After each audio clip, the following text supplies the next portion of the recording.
کیونکہ پاکستان معاشی حالات جتنے کمزور رہے ہیں پچھلے کچھ عرصے میں، آپ کو لگتا ہے کہ یہ ایک مائل سٹون ہے جو ہم اچیو کر رہے ہیں؟ ایک طرف ہم ڈیفالٹ ہونے کا خطرہ تھا، IMF ناراض ہے، امریکہ کا پریشر ہے، لیکن پھر چائنا کے نائب صدر کا دورہ کرنا، سی پیک کو سیلیبریٹ کرنا، یہ کتنی بڑی کامیابی ہے پاکستان کے لیے؟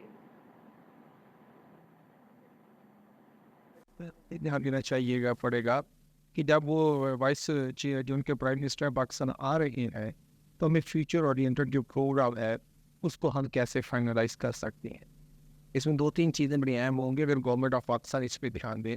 نمبر 1 جو ML1 کی ہم بات کرتے ہیں، ہم کہتے ہیں نیکسٹ اس منتھ پہ وہ بھی سائن بنے گی، اس پہ ذرا فوکس ہونا چاہیے. دوسرا جو انڈسٹریلائزیشن کوآپریشن ہے انڈر سی پیک، اس کو ہم کیسے ایکسپیڈیٹ کر سکتے ہیں.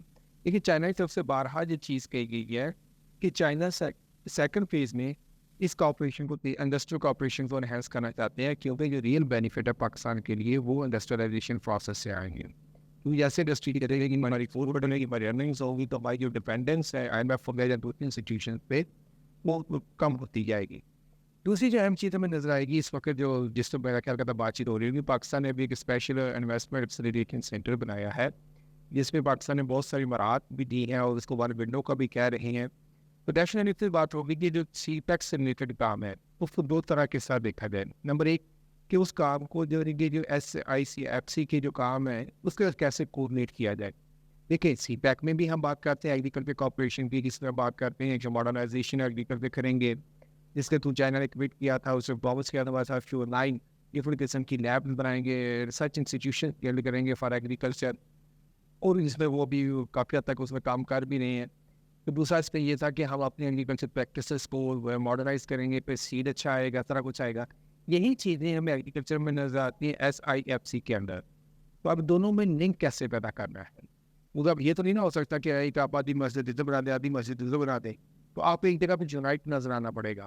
ایک چیز دوسرا یہ ہے کہ جب کارپوریٹ فارمر کی بات آئے گی اس میں 3 انڈیکیٹر بڑے اہم ہوتے ہیں. نمبر 1 جو ہم بات کریں گے زمین، وہ پاکستان کے پاس ہے. انویسٹمنٹ کی پیسے کی بات کریں وہ یعنی مڈل ایسٹرن کنٹریز کے پاس ہے. تیسری جو اہم چیز ہوتی ہے وہ ہوتی ہے ٹیکنالوجی. ظاہری بات ہے آپ نے اس کو ماڈرنائز کرنا ہے، پروڈکشن کو، آپ کو ماڈرن سیڈ چاہیے، ماڈرن اسپیشیز چاہیے. یہ چیز آپ کو ہونے کی چائنا سے. میرا تو خیال کہتا ہے اگر کوئی میکانزم بنتا ہے تو یہ ایک نیٹورک جو ایک بنے گا، یہ بڑی ون ون پروپوزیشن ہوگی. میرا خیال کرتا ہے اس پہ بھی بات ہو رہی ہوگی کہ کس طرح ہم نے اس کو کرنا ہے. یہاں پہ ایک بریک لیتے ہیں پھر واپس آتے ہیں. پروگرام میں خوش آمدید. حسن بیگ صاحب، انڈسٹریلائزیشن کی بات ہو رہی ہے، سی پیک اپنے پروجیکٹس کے دوسرے فیز میں شامل ہو گئے، لیکن میرا سوال یہ کہ جو ٹرانسپیرنسی کا ایک ایلیمنٹ تھا، اور اس ٹرانسپیرنسی کے ایلیمنٹ پہ بھی آنے سے پہلے پاکستان کو بہت چیلنجز فیس کرنے پڑے انٹرنیشنلی. IMF آپ کے ڈیلز کے بارے میں سوال کرتا تھا، امریکہ انسیکیور تھا. اب پاکستان کی کیا اسٹریٹجی ہے اس سے ہینڈل کرنے کے لیے؟ کیونکہ IMF کا پریشر تو ہم نے ریسنٹلی وٹنس کیا ہے. جی میرا یہ خیال ہے بطور دیکھیں اس میں مین چیز یہ ہے کہ جو آپ IMF کی بات کر رہی ہیں، IMF نے اس پہ اعتراض نہیں کیا کہ وہاں پہ ٹرانسپیرنسی نہیں ہے. وہ امریکہ کا اعتراض تھا. وہ امریکہ ڈفرینٹ پرسپیکٹو میں، وہ جو پہلے میں بات کر رہا تھا کہ وہ جو کوڈ وار اسٹارٹ ہوئی ہے، ایک طرح سے اسٹارٹ ہی ہوگی ہے چائنا اور امریکہ کی، تو اس پہ وہ بات کر رہے تھے. ان کی جو ڈپٹی سیکرٹری آف اسٹیٹ نے بیان دیے تھے. لیکن میرا خیال ہے کہ IMF کا کنسرن یہ تھا کہ وہ جو ہمیں EFF کے تھرو جو ہے نا ایکسٹینڈیڈ فنڈ فیسلٹی پرووائڈ کر رہے ہیں، اس کا جو اکاؤنٹ ہے اس کو علیحدہ رکھا جائے. یہ نہ ہو کہ ان کا خیال یہ تھا کہ اگر وہ ڈالر دیتے ہیں ہمیں وہ قرضہ دیتے ہیں تو وہ کہیں آپ یعنی سی پیک کا جو قرضہ واپس کرنا ہے اس میں آپ وضع نہ کر رہے ہوں. ان کی ٹرانسپیرنسی کا ایشو نہیں تھا، وہ پیمنٹ کے ایشو سے جو IMF اٹھا رہا تھا پاکستان کے ساتھ. اور دوسرا یہ ہے کہ میرا خیال ہے کہ ٹرانسپیرنسی کے ایشوز ہیں یا نہیں ہیں، لیکن پچھلی گورنمنٹ کے دور میں، عمران خان صاحب کے دور میں، یہ ایشوز ضرور پیدا کرنے کی کوشش کی گئی، جس میں جو چائنیز گورنمنٹ تھی انہوں نے اپنے کنسرن بھی شو کیا. آپ کو یاد ہوگا کہ ہمارا سکر حیدرآباد کا جو موٹر وے بننا تھا اس پہ چائنیز کمپنیز نے باقاعدہ گورنمنٹ آف چائنا کے کہنے پہ بائیکاٹ کیا، اور کسی کمپنی نے اس میں پارٹیسپیٹ نہیں کیا تھا بیڈنگ میں. اس کی بیسک ریزن کیا تھی کہ اس وقت مراد سعید کہہ رہا تھا کہ جی یہاں بڑے گھپلا ہوا ہے ملتان سکر موٹر وے میں، اور سی پیک کا یہ جو روٹ ہے اس میں یعنی کوئی ٹرانسپیرنسی کے ایشوز ہیں. اور اس بات سے وہ بہت ناراض تھے، اور یہ میرا خیال ہے کہیں نہ کہیں کی پالیسی ڈیسیجن بھی شاید گورنمنٹ کا ہو یا نہ ہو، مجھے نہیں پتا، لیکن حقیقت بات یہ ہے کہ اس وقت یہ ایشوز ضرور سامنے آئے، لیکن ان ایشوز کی کوئی حیثیت اس طرح نہیں تھی کہ آپ کے ملک میں آ کے کوئی ملک اگر انویسٹمنٹ کر رہا ہے اور وہ اگلے فیز میں، جیسے رامے صاحب بھی کہہ رہے تھے، ہم نے اگلے فیز میں تو انڈسٹریلائزیشن کی طرف جانا تھا، ہم نے ایگریکلچر سائڈ پہ جانا ہے، ابھی بھی ہمارا ظاہر ہے یہی والا چابے جی جو ہے اسپیشل اکنامک زون جو ہے ابھی افتتاح کیا ہے بلاول صاحب نے، اور اس کا مقصد ہی یہی تھا کہ الٹیمیٹلی ہم نے انڈسٹریلائزیشن کی طرف جانا ہے، کیونکہ اس کو بیٹل روڈ انیشیٹو جو تھا اس کو سی پیک کا سمالی نام دیا ہم نے، اور میں سمجھتا ہوں نواز شریف صاحب نے یا زرداری صاحب نے، یہ ایک سمارٹ کام تھا جس میں یہ کہا گیا کہ جی اکنامک اپرچونیٹیز کریٹ کی جائے اور یہاں کے جو لوگ ہیں وہ اس سے یعنی اکنامک اپرچونیٹی کا فائدہ اٹھائے۔ میں یہ سمجھتا ہوں کہ آپ انڈسٹریلائزیشن کا پہلے یہاں پہ پوائنٹ رکیے گا شکیل رامے صاحب، حسن یہ سب جس طرح کی ٹرانسپیرنسی کے حوالے سے جو خبر ہے اس کو بدل نہیں دے سکتے جب اتنے بڑے پیمانے کا پروجیکٹس ہو، لیکن بڑی بڑی کریڈیبل اخبارات کے اوپر ایڈیٹوریلز بھی لکھے گئے، اس میں بھی سوالات اٹھائے گئے کہ فار ایگزامپل جو ٹیکس انسینٹیوز دیے جاتے ہیں، ہائی ریٹرن گارنٹیڈ پار جنریشن کے حوالے سے جو ڈیلز کیے جاتے ہیں، انہوں نے بڑی آئی بروز ریز کیا۔ آپ کو لگتا ہے کہ وہ چیزیں ڈائی ڈاؤن ہو گئی، ایسا کچھ بھی نہیں تھا اور اب آنے والے دنوں میں بھی ایسا کچھ انسیکیورٹی نہیں ہوگی؟ دیکھیں ایسا کوئی انسینٹو نہیں تھا کہ جو صرف چائنیز کمپنی کو آفر کیا گیا ہو۔ جو انرجی کی بات کرتے ہیں، یہ ہماری جو پاور پالیسی تھی 1994 کی، اس کے مطابق تھا۔ جب چائنیز ادھر آئے تو اس کے آنے سے بہت پہلے آئی پی پیز پاکستان میں لگ رہے تھے اور پاکستان کا یہی لینڈ آف لا تھا۔ ظاہری بات ہے جو آپ کا لینڈ آف لا ہوتا ہے، جب وہ فارنر آتا ہے تو اس کو فالو کرتا ہے، اس کو تو نہیں پتا ہوتا کہ اور اس نے کیا کرنا ہے، اس نے اسی لا کو فالو کیا، اسی لا کے تھرو انہوں نے اپنی یعنی کہ بڈ کیا، اسی لا کے تھرو انہوں نے اپنا سارا سسٹم بنایا۔ اب جب بن گیا، اب مجھے کو یہ بات سمجھا دے کہ باقی جو اس سے پہلے لگ رہے تھے وہ ٹھیک تھے، جب چائنا آ کے کہا لگایا تو تب یہ برا ہو گیا۔ حالانکہ 1994 کی جو پالیسی ہے میں ذاتی طور پہ سمجھتا ہوں یہ وہ پالیسی ہے جس نے پاکستان کی اکانومک تباہی کی بنیاد رکھی ہے، کیونکہ اس میں جو انسینٹو آفر کیے گئے، اس میں ڈی انڈسٹریلائزیشن کا پروسیس پاکستان میں سٹارٹ ہوا، اس میں پاکستان میں ہائر الیکٹریسٹی پرائسز کا شامل ہوا۔ یہ پیپلز پارٹی کا ایک بہت بڑا بلنڈر ہے جس کو آج تک وہ نہیں مانتے ہیں، حالانکہ یہ پاکستان کی تباہی اکانومی کی تباہی کی بنیاد رکھنے والی یہی ایک پالیسی کافی ہے۔ تو ایسا کچھ نہیں تھا، نہ ابھی ہے، چائنیز وہی فالو کر رہے ہیں جو لینڈ آف دا لا ہے، جو لا آف دا لینڈ ہے۔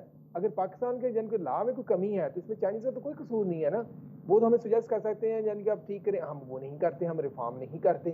ہم نے ابھی دیکھے 1994 سے پالیسی چل رہی ہے یہی والی پاور کی، کسی نے اس کو ریفارم نہیں کیا، ایون کہ ابھی جو کہ لاسٹ گورنمنٹ میں اس کا کہتے تھے اس کا ایڈٹ کرو آئی پی پیز کا، تو ہی ٹیسٹ ہوتا ہے کہ آپ نے اس کو آئیڈینٹیفائی کرنے کے لیے آپ کو کتنی کنزمپشن ہو رہی ہے، کسی کمپنی نے نہیں ہونے دیا، جو کہ جتنی پاکستان میں آئی پی پیز لگی ہوئی تھیں وہ کن کی ہیں آپ کر کے دیکھ لیں۔ اب سب نے بچنے کے لیے الزام سارے کا سارا چائنا پہ ڈال دیا، حالانکہ چائنا میں جو پاور ٹیرف دیا وہ ہمیں ریلیکسیشن دے رہا تھا، اور وہ اس وقت ہمیں انویسٹمنٹ کرنے آیا ہمارے ملک میں کہ جب پاکستان کو ایک ڈینجرس کنٹری کہا جاتا تھا۔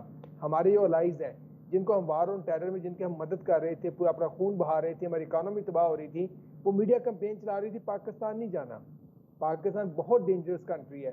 اس سچویشن میں چائنا آیا اور ہمارے آئی پی پیز والوں نے یہ موقع غنیمت جانا اور الزام چائنا پہ ڈال دیا، حالانکہ سارے بینیفٹ ایکیور کیے تھے انہوں نے خود کیے ہوئے تھے۔ چائنا صرف اس میں نہیں آیا یعنی کہ آئی پی پیز یعنی کہ فوسل فیول میں، چائنا نے تو آپ کے اور بھی بڑی انویسٹمنٹ کیا ہے رینیویبل میں، آپ سولر دیکھ لیں، ونڈ دیکھ لیں، آپ ہائیڈرو دیکھ لیں، ہائیڈرو میں تو اتنا سستا آپ کو بجلی مل رہی ہے کہ آپ کا یعنی کہ وہ ایز کمپیئر ٹو فوسل وہ تو فری لگتی ہے، اس پہ کوئی بات نہیں کرے گا۔ اب بات کیا کریں گے جو آئی پی پیز پاکستان میں تھے یا فارنر تھے آلریڈی، انہوں نے اپنا جو پورے کا پورا بلیم اٹھا کے چائنیز پہ ڈال دیا، اور کیونکہ جو فارن میڈیا جو تھا، جب میڈیا نے ایک پرسیپشن کریٹ کی ہوئی تھی، انہوں نے ہائپ کیا جو ہو پاکستان میں یہ ہو گیا وہ ہو گیا، حالانکہ اب ان سے جب وہ فیکٹس اینڈ فگر نکال رہے تو آپ کو اسٹوری اور نظر آتی ہے، کوئی فیکٹس اینڈ فگر پہ نہیں جائے گا، کیوں؟ آپ کو اسٹوری اور نظر آئے گی، آپ کو اس میں اور قصور نظر آئے گا۔ جو پاور پالیسی کی میں بات کر رہا ہوں اس کو ورلڈ بینک نے کہا جی دنیا کی یہ بہترین پالیسیوں میں سے ایک پالیسی ہے، اس کے لیے U S and World Bank نے مل کے ایک انویسٹمنٹ فنڈ بنایا، جلدی کریں اس کی امپلیمنٹیشن شروع کریں۔ اب اس کو وہ کیسے کہہ سکتے ہیں ہماری غلطی ہے؟ اس سے بچنے کی ایڈ کر لیں کہ ہم نے دیکھا کہ یہ تو ایک کامیابی ہے کہ 10 سال تک ایک پروجیکٹ چلا، لیکن یہ بھی ایک فیکٹ ہے کہ پچھلے 3 سے 4 سالوں میں وہ کسی پولیٹیکل ریزن کی وجہ سے یا کسی اور وجہ سے وہ سلو ڈاؤن ہو، چاہے وہ چائنیز پہ اٹیکس ہوں یا پاکستان میں پولیٹیکل انسٹیبلٹی ہو یا کسی اور پیرلل اتھارٹی کا چلانا پھر اس کو بند کر دینا۔ لیکن آپ سمجھتے ہیں کہ اب ایسا سب اسٹیک ہولڈرز میں یہ ایک انڈرسٹینڈنگ ہے کہ پروسیس سلو ڈاؤن نہیں ہونا چاہیے, پولیٹیسائز نہیں ہونا چاہیے. اور ایک پوائنٹ پہ سی پیک بھی پاکستان کے اندر پولیٹیسائز ہوتے ہوتے بچ گیا تھا, if I'm not wrong. دیکھیں پولیٹیسائز کیوں ہوتا ہے, میں آپ کے دوسرے سوال پہ آنے سے پہلے, جب نون لیگ کہے گی یہ پروجیکٹ ہی میرا ہے, پیپلز پارٹی اس کو بائن نہیں کرے گی, پی ٹی آئی بائن نہیں کرے گی, وہ تو اس کو کہیں گے نہیں نہیں یہ غلط کر رہے ہیں. جب پھر وہ حکومت میں آئیں گے وہ کہیں گے ہمارا پروجیکٹ ہے, تو وہ دوسرے پی ایم ایل این بائن نہیں کرے گی. یہی چیز ہم نے دیکھی پی ٹی آئی نے جب اس کے خلاف ساری کمپین چلاتے رہے, پھر پی ایم ایل این کہتی رہی کچھ نہیں ہو رہا. حالانکہ دیکھیں پچھلی حکومت میں جو ہوا تھا اس میں دو چیزیں اہم تھیں, ایک تو یہ تو کووڈ آ گیا تھا 90 جس کو پوری دنیا بند ہو گئی تھی, اور دوسری بات اس سے ذرا اہم یہ تھی کہ جو وہ ان کی حکومت تھی انہوں نے اس کو سمجھ ہی نہیں پائی کہ پروجیکٹ کی نوعیت کیا ہے یا اس کا فائدہ کیا ہے. وہ اسی ریٹرک میں رہے جو نون لیگ نے بلڈ کیا ہوتا یہ نون لیگ کا پروگرام ہے, وہ اس کو اسی اینگل سے دیکھتے رہے. وہ اس کو یعنی کہ کیا کہتے ہیں سی پیک کو پاکستان کے اینگل سے نہیں دیکھا. اب پھر ہم وہی غلطی کر رہے ہیں. اب پھر ہم بات کر رہے ہیں جناب کہ یہ پی ایم ایل این کا ہے یا اس کا ہے, یہ کسی کا نہیں ہے, یہ چائنا پاکستان کا ہے. آپ اس کو جو بھی حکومت میں ہوگا چائنا اس کے ساتھ اس پروجیکٹ کو لے کے چلے گا, وہ ان پہ ڈیپینڈ کرتا ہے کسی جگہ پہ جان کے ہماری کتنی کیپیبلٹی ہم اس کو آبزرو کر سکیں. اب پچھلی گورنمنٹ میں یہ کیپیبلٹی نہیں تھی ان کی ٹیم میں. حسن بیگ صاحب, احسن اقبال صاحب نے بھی ریسنٹلی کہا تھا کہ پی ٹی آئی کی گورنمنٹ کی آخری ماہ میں خاص طور پہ سی پیک کا کام بڑا سلو ہو گیا اور ہم اس کو تیزی سے آگے لے کے جائیں گے. لیکن اب آپ سمجھتے ہیں کہ پولیٹیکل اسٹیبلٹی تو خیر اب بھی پاکستان میں نہیں ہے, لیکن ایٹ لیسٹ سی پیک کو لے کے کیا پولیٹیکل انڈرسٹینڈنگ سارے اسٹیک ہولڈرز میں آ گئی؟ میرا خیال ہے کہ دیکھیں سی پیک کو چلنا چاہیے. کہہ رہے ہیں کو ایک تو پولیٹیسائز بھی نہیں کرنا چاہیے کہ اسلام پارٹی کا ہے, اسلام پارٹی کا نہیں ہے. اور دوسری بات یہ ہے کہ وہ جو احسن اقبال صاحب کہہ رہے ہیں کہ یہ سلو ڈاؤن ہو گیا تھا اور اس کے مسائل چل رہے تھے, وہ ڈیفینیٹلی سلو ڈاؤن ہوا ہے عمران خان صاحب کے دور میں, اس میں کوئی شک والی بات نہیں ہے. اور میں یہ سمجھتا ہوں کہ بنیادی طور پہ ابھی بھی کوئی وہ جو ایشوز اس دور کے تھے وہ کہیں نہ کہیں ہیں. دیکھیں اب جا کے ہمارا گوادر کا ایئرپورٹ جو ہے وہ کمپلیٹ ہو رہا ہے یا اس کا افتتاح کیا جا رہا ہے, یا دوسرے پروجیکٹس جو ہیں وہ ابھی وہ ہو رہے ہیں, تو اس کا مطلب ہے کہ پولیٹیکل اسٹیبلٹی انتہائی ضروری ہے. اور چائنیز بھی یہی کہہ رہے ہیں کہ آپ پولیٹیکل اسٹیبلٹی لائیں, یہاں پہ کوئی پراپر سسٹم لائیں اور اس کے بعد آگے یہ سی پیک کا پروجیکٹ آگے چل سکے. اور اس کے بغیر آپ پاسبل نہیں ہے. آپ کو پتہ ہے پاکستان میں جس طرح کے حالات ہیں اسٹیبلٹی ہوگی تو کوئی پروجیکٹ نہیں چل سکتی. پراسپیرٹی کے لیے ہمارے کسی بھی پروگرام کے لیے پولیٹیکل اسٹیبلٹی تو انتہائی ضروری ہے. اس میں بطور کوئی دوسری بات نہیں ہے. وہ ہمیں پہلے پیدا کرنی ہوگی, الیکشن کروانے ہوں گے, اپنی چیزیں سیٹل کرنی ہوگی پولیٹیکلی, تب آپ قانونی کو بریک لیتے ہیں پھر واپس آتے ہیں. جی پروگرام میں خوش آمدید. رامز صاحب آپ کے سوال میں آپ کی طرف لے کے آتی ہوں. کہ جو چائنیز پریمیئر تشریف لا رہے ہیں ان کا اپنا بڑا ایکسپیرینس ہے 2017-23 تک chairman of national development reform commission in China. انہوں نے وہاں پہ بیٹھ کے سی پیک کے پروجیکٹس میں بڑا کام کیا. ان کا انڈیویجولی یہ دورہ کم وقت میں ایکسیپٹ کرنا پھر آنا اسٹریٹجکلی پاکستان کے لیے کتنا عام ہے. اور یہ بھی اس میں شامل کر لیں کہ کیا کہ ہم پاکستان کی حیثیت سے چائنا سے شاید زیادہ, اس دن ہم ایک سیمینار میں بھی تھے آپ کو یاد ہوگا, تو آپ نے بھی نقطہ اٹھایا تھا کہ ہم زیادہ ایموشنالٹی آ جاتی ہے when it comes to China. ہم اس کو ایز اے اسٹیٹ اور ایز اے کنٹری زیادہ دیکھنے کی ضرورت ہے. ہم دوستی میں زیادہ جذباتی ہو جاتے ہیں. دونوں ممالک اپنا اپنا نیشنل انٹرسٹ بھی دیکھ رہے ہیں, لیکن یہ ایکسپیکٹ کرنا کہ چائنا کی وجہ سے پاکستان کا ڈالر پہ ڈپینڈنسی کم ہو جائے یا چائنا ایک دم سے پاکستان کو اتنے پیسے دے کہ حالات ٹھیک ہو جائیں, یہ کتنی پریکٹیکل اپروچ ہے؟ دیکھیں جو ڈیولپمنٹ ہوتی ہے, جو اکنامک ڈیولپمنٹ, یہ کوئی 5-10 سال کی بات نہیں ہوتی ہے. آپ کو ڈیکڈز لگتے ہیں ملک کو ڈیکڈ صحیح کرنے کے لیے اکانومی کو. ہاں 5-10 سال میں یہ ہوتا ہے کہ آپ کی سمت کا تعین ہو جاتا ہے کہ آپ کس طرف جا رہے ہیں. ابھی ہمیں جو چائنا سے جو ہماری ریکوائرمنٹ ہے اس میں بہت ساری چیزوں میں ہمیں آلریڈی اس نے دیا ہوا ہے. بات صرف یہ ہے کہ ہم امپلیمنٹیشن کو کیسے اسپیڈ اپ کر سکتے ہیں. بات صرف یہاں آگے ختم ہوتی ہے. جتنا ہم امپلیمنٹیشن کو تیز کرتے جائیں گے اتنا ہم اپنی جو کیا کہتے ہیں کہ اسے بینیفٹ کو ذرا لیتے جائیں گے. ایک چیز. دوسرا پھر جو ہم چائنی مارکیٹ سے بات کی ریپلیس کرنے کی ڈالر کو, دیکھیں یہ تو ہم پہ ڈیپینڈ کرتا ہے کہ ہم کتنی اپنی ٹریڈ ہے یا انویسٹمنٹ ہے وہ یون میں لے کے آتے ہیں. اب پوری دنیا یون کی طرف جا رہی ہے. اب دیکھیں ابھی جو ریسنٹلی موسٹ ریسنٹ جو واقعہ ہوا جو بڑا اہم تھا کہ لیٹن امریکہ میں ارجنٹینا نے اپنی بینکوں کو الاؤ کیا کہ نہ وہ یون میں اپنی اکاؤنٹس کھولیں جو لوکل, اور ارجنٹینا جو ہے اسے آئی ایم ایف کے ساتھ بھی اپنے یوان میں کرنسی بھی بات کی ہے کہ ہم اس کو یوز کریں گے آپ کے ساتھ ٹرانزیکشنز میں. اس سے تو صاف ظاہر ہوتا ہے، آپ سعودی عرب کو دیکھ لیں، ایران کو دیکھ لیں، آپ کئی ممالک کی لسٹ نکالتے جائیں، وہ سارے یوان میں ٹریڈ کی طرف جا رہے ہیں چائنا کے ساتھ، اور وہ سارے بڑے ملک ہیں جن کی بہت زیادہ یعنی کہ ٹریڈ ہے چائنا کے ساتھ، بلینز آف ڈالر کی. تو جب یہ سارا کچھ ہو رہا تھا تو یوان ایک نئی کرنسی کے طور پہ ابھر رہی ہے، تو پاکستان کو تو اس کا فائدہ ہوگا. اگر ہم بھی یوان کو یوز کرنا شروع کر لیتے ہیں تو ہماری جو ڈالر پہ ڈپینڈنس ہے وہ کم ہوتی جائے گی. اور بات پھر بھی یہیں پر آتی ہے کہ ہم کتنا اس کے لیے ویل پریپیئرڈ ہے، اور ہمیں اس کے لیے فائنینشیل میکانزم کو کتنا ہم نے اپڈیٹ کیا ہوا ہے. ہمیں اپنے فائنینشیل میکانزم کو بھی اپڈیٹ کرنے کی ضرورت ہے. تیسری جو اہم بات جو آپ نے بات کی، جو وائس منسٹر صاحب پرائم منسٹر صاحب آ رہے ہیں، یہ شروع سے ہی بی آر آئی میں انوالو ہیں، اس سے پہلے بھی پاکستان کے معاملات میں انوالو تھے. تو ان کا ایک بڑی یعنی کہ ان ڈیپتھ نو ہو ہے کہ پاکستان کیسے بی آر آئی کے دوسرے پروجیکٹ سے بینیفٹ اٹھا سکتا ہے. پاکستان کو اس موقع کو یوز کرنا چاہیے کہ سی پیک کے لیے نئی کنیکٹیوٹی کے روٹس نکالیں. ابھی تو آپ دیکھیں نا، آسیان آپ کے ساتھ آنا چاہتا ہے، آپ کے ساتھ سینٹرل ایشین اسٹیٹس ہیں، سینٹرل ایشین اسٹیٹس تو بہت زیادہ تیزی سے پاکستان کے ساتھ جوائن کر رہی ہیں. آپ نے دیکھا ہوگا پچھلے دنوں ازبکستان، پاکستان اور افغانستان کا ایک ریلوے کا ایگریمنٹ ہوا ہے کہ جو ایک ریلوے بلڈ ہوئے گی. یہ ایک جو ریلوے جب ریلوے لائن بلڈ ہوگی، یہ صرف ازبکستان سے پاکستان نہیں آئے گی، یہ پورا ایونیو کھولے گی سینٹرل ایشیا کے لیے پاکستان آنے تک، کیونکہ وہ لینڈ لاک کنٹری ہیں، ان میں کچھ تو ڈبل لینڈ لاک کنٹری ہیں کہ مثلا خود لینڈ لاک ہے، جو ساتھ اس کا ہمسایہ وہ بھی لینڈ لاک ہے. تو جو اس طرح کی آ رہی ہیں تو وہ ایک نیا ایونیو کھلے گا. تو پاکستان کو اور بھی مارکیٹ دیکھنا چاہیے، جس طرح کہ ہمیں لوگ افریقہ کی بات کرتے ہیں، پاکستان کے بہت ہوتا ہے. یہاں پر ہم دیکھو پچھلے دنوں فارن آفس میں بھی ایک میٹنگ آرگنائز کی تھی کہ افریقن ایمبیسڈرس کو بلا کے جی ہم آپ کے ساتھ ٹریڈ بڑھانا چاہتے ہیں. ریئلٹی چیک وہاں ہمیں چاہیے، لیکن افریقہ میں ہم اکیلے نہیں جا سکتے. بھی ریسنٹلی اس میں شامل ہوا ہے، اس پہ بھی چاہتی ہوں آپ بات کریں. ریسنٹلی چائنا نے 30 بلین چائنیز کرنسی پاکستان سے سویپ کی، اس کو پاکستان نے کس طرح سے یوٹیلائز کیا، اس کا کیا فائدہ ہوا ہمیں؟ دیکھیں ابھی جو پاکستانی، ایک تو یہ ہے کہ آپ جب کرنسی سوائپ کرتے ہیں آپ کے ریزرو بڑھتے ہیں، اور اس کی جو اسٹرینتھ ہے کرنسی کی یوان کی ایز کمپیئر ٹو روپی بہت زیادہ ہے. جب اس کے ڈالر کی ہم اس پہ کنورژن پہ لے کے جاتے ہیں تو وہ اسٹرانگ کرنسی ہے، تو آپ کے ریزرو میں پڑا ہوا ہے. اور پھر یہ ہے کہ ہم اسی کو یوز کر کے ٹریڈ کے لیے بھی چائنا کے ساتھ پیمنٹس کے لیے یوز کر سکتے ہیں. اگر ہم دوسرے ممالک کے ساتھ بھی اس کرنسی کو یوز کرنا چاہیں تو ہم اس کو بھی یوز کر سکتے ہیں. اب سویپ سے فائدہ ہوگا، مگر یہ ہے کہ دیکھیں تب تک فائدہ نہیں ذرا ہم اٹھا سکتے جب تک ہم اس کے پراپر فائنینشیل میکانزم نہیں ڈیولپ کرتے. یہ اچھی بات ہے کہ ابھی ہمیں ریئلائزیشن ہو رہی ہے، پرائم منسٹر صاحب نے بھی اس پہ بات کی تھی اور ابھی اس پہ بات ہونا شروع ہو چکی ہے کہ ہمیں فائنینشیل کوآپریشن کے میکانزم کو ابھی اسٹرینتھن کرنا ہے. کیونکہ ابھی جو ہمارے جتنے بھی فائنینشیل میکانزمز ہیں وہ موسٹلی ٹلٹڈ ہیں ٹورڈ ڈالر سسٹم ہو گیا یا اس طرح کے سسٹمز کو. انٹرنیشنل کے پیمنٹس میں بھی ہم ڈالر کو پریفرنس کرتے ہیں یا اس کا دوسرے کے لیے کرنسی کے لیے سوائپ، تو اس طرح ہمیں آہستہ آہستہ اس میں ہم چلے جائیں گے. اچھا رامر صاحب، اٹلی نے بھی یہ ایگریمنٹ جوائن کیا ہے اور چائنیز پریزیڈنٹ نے یہ بھی کہا کہ اور نیشنز بھی انٹرسٹڈ ہیں اس پروجیکٹ کو جوائن کرنے میں.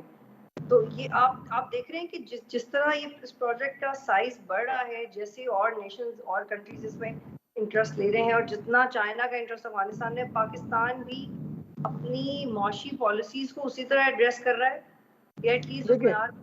جی دیکھیں جس طرح آپ پہلے بھی اپنے شروع میں بات کی، ایموشنل کنٹینٹ ہمارا زیادہ ہوتا ہے. اب دیکھیں ہماری گورنمنٹ جو ہے اس وقت انفارچونیٹلی یہ بھی تھی یا اس سے پیچھے والی بھی گورنمنٹ کو دیکھیں، یہ ایڈوکیسی ایونٹ پہ ذرا یقین رکھتے ہیں. آپ دیکھیں ان کو یعنی کہ ادھر کانفرنس کر دی، ادھر ایک کر دیا، وہ کر دیا. یہ بھی آپ گورنمنٹ ہیں، آپ اپنا رول سمجھیں. آپ کا رول یہ ہے کہ آپ نے پالیسی بنانی ہے، امپلیمنٹیشن کرنی ہے اور ڈلیور کرنا ہے. آپ کا رول نہیں آپ تقریریں کرتے پھریں، آپ ایڈوکیسی ایونٹ کرتے پھریں، کمپین چلاتے پھریں. آپ کو یہ رول ہے. آپ دیکھیں آپ جب تک اپنے سے آپ ہم یہ لرن نہیں کرتے کہ ہمیں کام کرنا ہے، بجائے اس کے کہ ہم ہاتھ ہلائیں، ہمیں زبانیں ہلانا کم کرنی پڑیں گی اور ہمیں کام ذرا کرنا پڑے گا. تو اس لیے ہمیں یہ چیز پر دھیان رکھنا ہے کہ جب تک ہم اپنا گھر سیدھا نہیں کریں گے ہم کچھ بھی اچیو نہیں کر سکتے. میری تو بار بار یہی ہوتا ہے کہ موقع بہت ہے. سی پیک اٹ سیلف اتنا بڑا موقع ہے کہ آپ امیجن نہیں کر سکتے.